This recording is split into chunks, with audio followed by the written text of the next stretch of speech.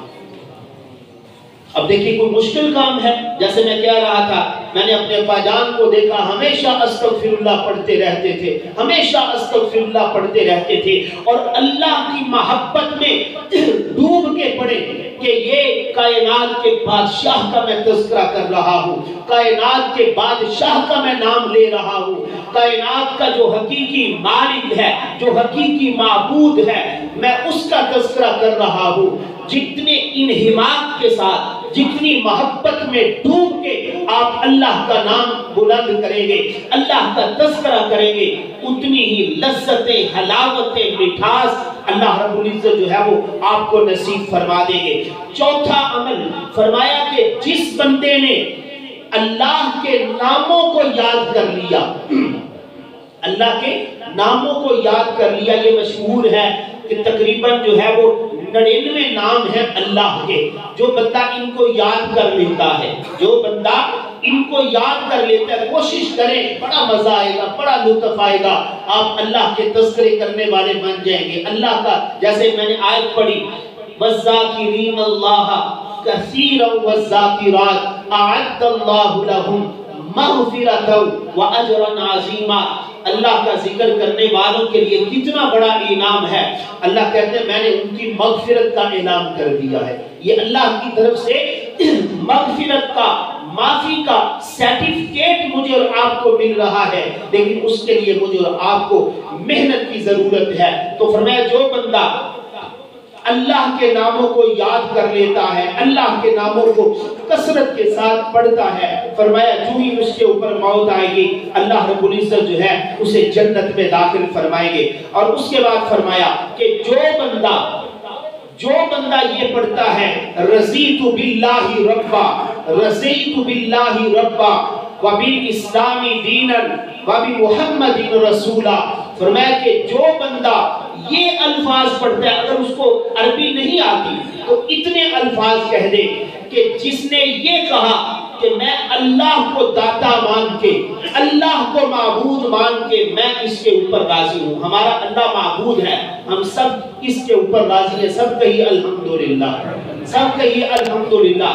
اللہ ہمارا الہ ہے، وہی ہمارا معبود ہے، وہی ہمارا پالنہار ہے، وہی ہمارا رازق ہے، اور اس کے اوپر الحمدللہ ہم سب جو ہے وہ راضی ہیں. اور دوسرا ہم اس بات کے اوپر بھی راضی ہیں وبالاسلام دینا، اللہ رب العزت نے ہمیں جو ہے وہ اسلام جیسا عظیم دین عطا فرمایا ہے، اور یہ سب مذہبوں سے اوپر ہے. کل قیامت کے دن بڑے بڑے لوگ اور مذہب لے کے آئیں گے. وَمَن يَبْتَغِ غَيْرَ الْإِسْلَامِ دِينًا، اللہ کسی کا مذہب قبول نہیں کریں گے سوائے اسلام کے. تو مجھے اور آپ کو اس بات کے اوپر خوش ہونا چاہیے کہ اللہ رب العزت جو ہے وہ ہمارا معبود ہے، اور وبال اسلامی دینا، ہمارا جو دین ہے اسلام کو دین مان کے خوش ہونا، وبی محمد رسولہ، اور نبی محترم جناب محمد رسول اللہ صلی اللہ علیہ وسلم کو اللہ کا رسول مان کے راضی ہونا کہ بھائی ہم بڑے خوش قسمت ہیں، ہم نبی علیہ السلام کے امتی ہیں، ہم بڑے خوش قسمت ہیں، ہم نے لا الہ الا اللہ محمد رسول اللہ پڑھا ہے۔ فرمایا جو بندہ ان تینوں کاموں کے اوپر راضی ہو گیا، اللہ کو معبود مان کے، اسلام کو دین مان کے، اور نبی علیہ السلام کو اللہ کا سچا نبی مان کے، جو بندہ اس کے اوپر جو ہے وہ راضی ہو گیا، نبی محترم جناب محمد رسول اللہ صلی اللہ علیہ وسلم نے ارشاد فرمایا واجبت لہ الجنہ، اس بندے کے اوپر جنت جو ہے وہ واجب ہو گئی۔ لیکن اس کے لیے محنت کی ضرورت ہے۔ یہ بات ذہن میں رکھنا کہ جنت ہماری کوئی حویلی نہیں ہے، ہم جو بندہ منہ اٹھا کے اس میں داخل ہو جائے، نہیں، اس کے لیے اللہ کو راضی کرنا ہوگا۔ جیسے میں نے کہا جنت کو اللہ نے نماز کے ساتھ جوڑ دیا، جنت کو اللہ نے والدین کی خدمت کے ساتھ جوڑ دیا۔ وہ ایک صحابی رسول آئے، کہا اللہ کے رسول میں جہاد پہ جانا چاہتا ہوں، آپ مجھے اجازت مرحمت فرما دیں۔ میرے نبی نے فرمایا جہاد پہ جا کے کیا کرے گا؟ فرمایا کہ اللہ کے رسول جنت چاہتا ہوں۔ تو میرے نبی نے فرمایا اللہ نے جنت کو تیری ماں کے قدموں کے ساتھ جوڑ دیا، تو اپنے ماں باپ کی خدمت کر، اللہ رب العزت تجھے جنت میں داخل فرما دیں گے۔ یہ اور میں کئی دفعہ کہتا ہوں، اسلام جس اسلام کو میں نے اور آپ نے دین مانا ہے، جس کے دین ماننے کے اوپر میں اور آپ راضی ہیں، میں خواتین کو بھی دعوت دے رہا ہوں وہ کسی اور کی طرف نہ دیکھیں، اسلام کو اپنا دین مان کے جو اللہ نے ان کو حقوق دیے ہیں، جو عزتیں اسلام نے عورتوں کو دی ہیں، وہ اسی کے اوپر رہیں اور اسی کے اوپر اللہ کا جو ہے وہ شکر ادا کریں۔ اسلام کے دامن میں ہی عزت ملے گی، دین کے دامن میں ہی عزت ملے گی، اس کے علاوہ کہیں سے عزت نہیں ملے گی۔ میں نے جنازہ کے موقع پر بھی کہا تھا کہ میرے ابا جان کہا کرتے تھے پترا ساریاں عزتاں دین دی وجہ تو نے، تو میرے بھائیو دین کا سمجھ آ جانا، اسلام کا سمجھ آ جانا، یہ اصل میں عزت ہے، اور اللہ کی نظروں میں بھی عزت ہے، معاشرے میں بھی عزت ہے، دین کی سمجھ آ جانا۔ اور نبی مہربان جناب محمد رسول اللہ صلی اللہ علیہ وسلم نے فرمایا من یرید اللہ خیرا یفقہہ فی الدین، اللہ جس بندے کے ساتھ بھلائی کا ارادہ کرتا ہے، اللہ جس بندے کے ساتھ خیر کا ارادہ فرماتے ہیں، میرا اللہ اسے دین کی سمجھ نصیب فرما دیتا ہے۔ اب جس بندے کو دین کی سمجھ آ گئی، وہ سوچ سوچ کے قدم اٹھائے گا، کہیں یہ میرا قدم اللہ کی ناراضگی کی طرف تو نہیں جا رہا۔ تو اس لیے میرے بھائیو یاد رکھیے گا، جنت کو اللہ رب العزت نے عبادات کے ساتھ جوڑ دیا ہے، انسانیت کی خدمت کے ساتھ اللہ رب العزت نے جو ہے وہ جنت کو جوڑ دیا ہے۔ جب لیکن اس کے لیے مجھے اور آپ کو محنت کرنی پڑے گی، کوشش کرنی پڑے گی۔ اور اس کے بعد نبی علیہ السلام نے فرمایا صحابہ جو بندہ ہر فجر کی نماز کے بعد، ہر مغرب کی نماز کے بعد فرمایا 7 مرتبہ یہ پڑھتا ہے اللہم اجرنی من النار، آپ بھی پڑھیے اللہم اجرنی من النار، فرمایا کہ جو بندہ مغرب کی نماز کے بعد یا فجر کی نماز کے بعد 7 مرتبہ ان جملوں کو پڑھ لے گا، فرمایا کہ اللہ رب العزت اسے جہنم کی آگ سے محفوظ فرما دے گا۔ ہمارے لیے تو خیر ہی خیر ہے، ہمارے لیے بہتری ہی بہتری ہے۔ ہماری بدقسمتی یہ ہے آج ہم اسلام سے دور نظر آتے ہیں، ہم دین سے دور نظر آتے ہیں۔ ہمارا مذہب جو دین ہے اسلام، یقین جانیے اس میں خیر ہی خیر ہے، اس میں بھلائیاں ہی بھلائیاں ہیں، اس میں تو جو ہے وہ جنت کا راستہ بتایا جاتا ہے، اے بندے تو اس راستے کے اوپر چلے گا تو تیری جنت جو ہے وہ قریب ہو جائے گی۔ تو اس لیے یاد رکھیے گا اولاد کی جنت جو ہے وہ والدین کے قدموں میں ہے۔ اب بعض دفعہ ذہن میں یہ سوال آتا ہے، عورت جو ہے اس کے ذہن میں بھی سوال آتا ہے کہ میری جنت کس کے قدموں میں ہے، میری جنت کس کے قدموں میں ہے؟ تو اس کی جنت کو اللہ نے اس کے خامد کے قدموں کے ساتھ جوڑ دیا۔ اگر کوئی بیوی چاہتی ہے نا مجھے جنت مل جائے، مجھے جنت مل جائے، میں نے گزشتہ جمعہ میں بھی کہا تھا میرے نبی کا کتنا خوبصورت فرمان ہے، کتنا خوبصورت فرمان ہے۔ فرمایا جس عورت نے اپنی ساری محبتیں اپنے خامد پہ قربان کر دی، اپنی ساری محبتیں اپنے خامد پہ قربان کر دی، فرمایا کہ مرنے کے بعد جنت کے 8 دروازے اسے پکار کر کہیں گے مجھ سے گزر جا، مجھ سے گزر جا۔ یہ کتنی بڑی سعادت ہے، کتنی بڑی سعادت ہے۔ الرجال قوامون علی النساء، عورتوں کے اوپر مرد کو حاکم بنایا گیا ہے۔ اس لیے کبھی چھوٹی چھوٹی باتوں کے اوپر میں اپنی ماں بہنوں بیٹیوں سے کہوں گا، چھوٹی چھوٹی باتوں کے اوپر یہ نہ دے طلاق میں لو، منٹ مار، ایسے جملے نہ کہا کریں۔ یہ جملے جب بولے جاتے ہیں اللہ کا عرش بھی کانپ جاتا ہے۔ اللہ کے نزدیک روئے زمین کے اوپر جو سب سے برا فیصلہ ہے یہ طلاق والا فیصلہ ہوتا ہے جس کو میرے اللہ نے پسند نہیں کیا۔ تو برداشت کا مادہ اپنے اندر پیدا کریں، ایک دوسرے کو برداشت کریں، یہی زندگی ہے۔ ایک دوسرے کو برداشت کریں، رمضان کا مہینہ ہے، ایک دوسرے کو معاف کرنا سیکھیں۔ باپ اپنی اولاد کے لیے محبت کے دروازے کھول دے، باپ اپنی اولاد کے لیے محبت کے دروازے کھول دے، ان کی کمیوں کو، کوتاہیوں کو، لغزشوں کو درگزر کر دے، اور اولاد بھی اپنے والدین کو قریب کرے۔ خدا کی قسم زندگی کا کوئی پتہ نہیں ہے، ایک لمحے کا پتہ نہیں ہے۔